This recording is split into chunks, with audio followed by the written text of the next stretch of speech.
Leć, mordko. Leć.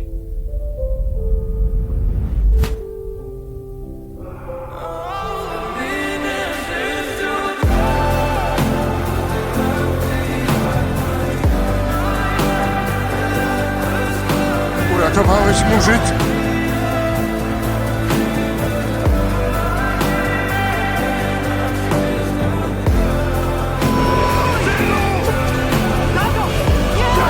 Proszę, jesteś moim najlepszym przyjacielem.